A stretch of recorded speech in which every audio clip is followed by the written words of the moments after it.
Vamos a aprender a calcular la longitud de una curva.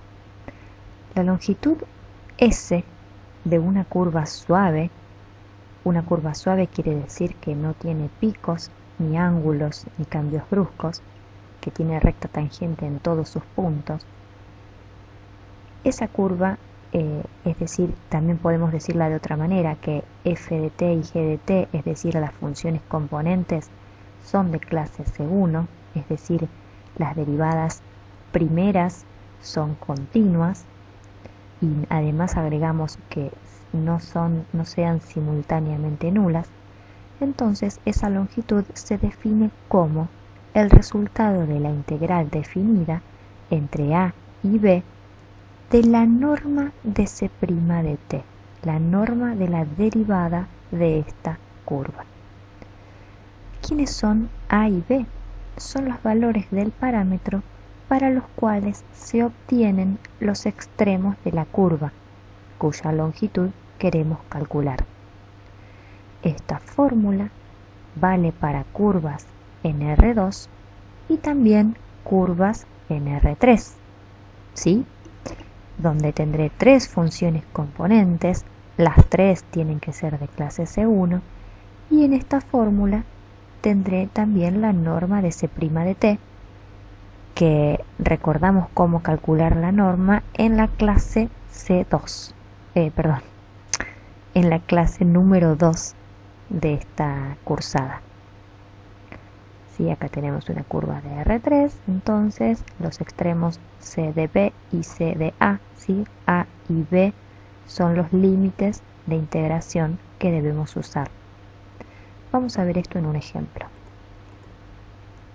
Nos piden calcular la longitud de esta curva de R2 con t entre 0 y 1. Acá ya tengo los límites de integración que tengo que usar. Hallamos la derivada de la curva, C' de t.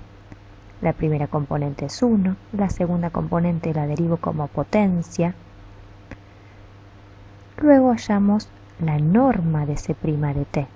Y acá recordamos que la norma de un vector es la raíz cuadrada de la suma de sus componentes al cuadrado, es decir, la primera componente de C' de t al cuadrado, 1 al cuadrado, y la segunda componente elevada al cuadrado también, y sumo estos dos cuadrados.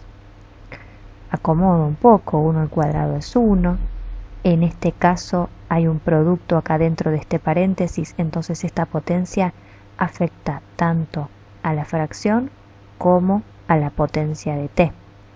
Cuando resuelvo 3 medios al cuadrado me queda 9 cuartos, y cuando resuelvo t a la 1 medio elevado al cuadrado se multiplican los exponentes y me queda elevado a la 1.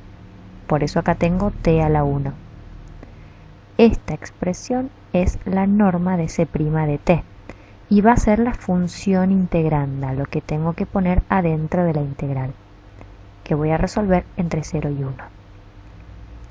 Ahora tengo que resolver esta integral y para ello voy a recordar todo lo que estudiamos en análisis 1. Para resolver esta integral definida, primero voy a buscar aparte como cálculo auxiliar la primitiva de la función aplicando el método de sustitución. Lo que está adentro de la raíz lo voy a llamar u, una nueva variable.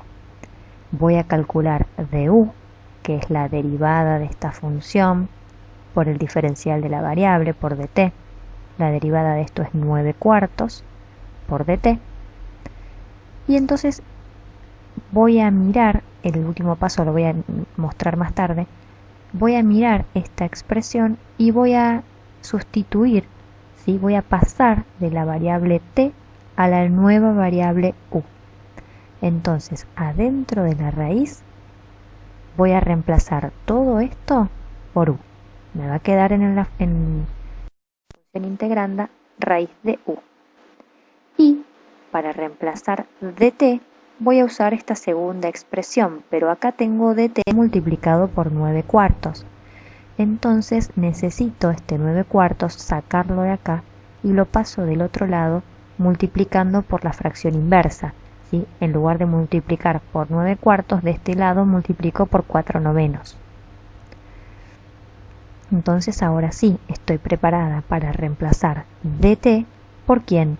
Por lo que vale dt, que es todo esto, 4/9 por du. 4/9 por du. Entonces, esta integral que estaba escrita en la variable t, ahora me quedó escrita en la nueva variable u. Para resolverla, sacamos la constante que está multiplicando afuera de la integral y la raíz la escribimos como exponente fraccionario. En lugar de raíz de u a la 1/2. Y esta integral que tengo que resolver ahora es inmediata, porque es la integral de una potencia, u a la n, o x a la n, podemos encontrar en la tabla de integrales. ¿Cómo se integra una potencia? Sumo 1 al exponente, es decir que me queda 1/2 más 1, 3/2, y divido por este mismo exponente, divido por 3/2. Ahora, en lugar de escribir acá dividido 3/2, puedo multiplicar por el inverso, por 2/3. ¿Sí? El 4/9 quedó multiplicando también. Acá, como estoy haciendo una integral indefinida, tengo que sumar la constante genérica c. Multiplico estas dos fracciones, que me da 8/27. Y donde está u, ahora vuelvo a la variable t. Es decir, donde tengo u, que escribo esto, que es lo que vale u. 1 más 9/4 de t, elevado a la 3/2 más c. Todo esto es la primitiva, es decir, la integral indefinida de esta función. Volviendo entonces al ejercicio al que teníamos que resolver, donde teníamos una integral definida, primero hallamos la primitiva, que es la que escribimos acá. Sabemos que acá no es necesario escribir el más c, y la evaluamos entre 0 y 1. Reemplazo primero por el límite superior, por 1, hago la cuenta, luego reemplazo por el límite inferior, hago la cuenta y resto ambos resultados. Luego de hacer todos esos cálculos obtengo este número, que así como lo ven de feo, así lo podemos dejar escrito, porque no es necesario esto reducirlo ni acomodarlo de otra manera. Lo más importante acá es conocer todo este procedimiento para el cálculo de la longitud de una curva.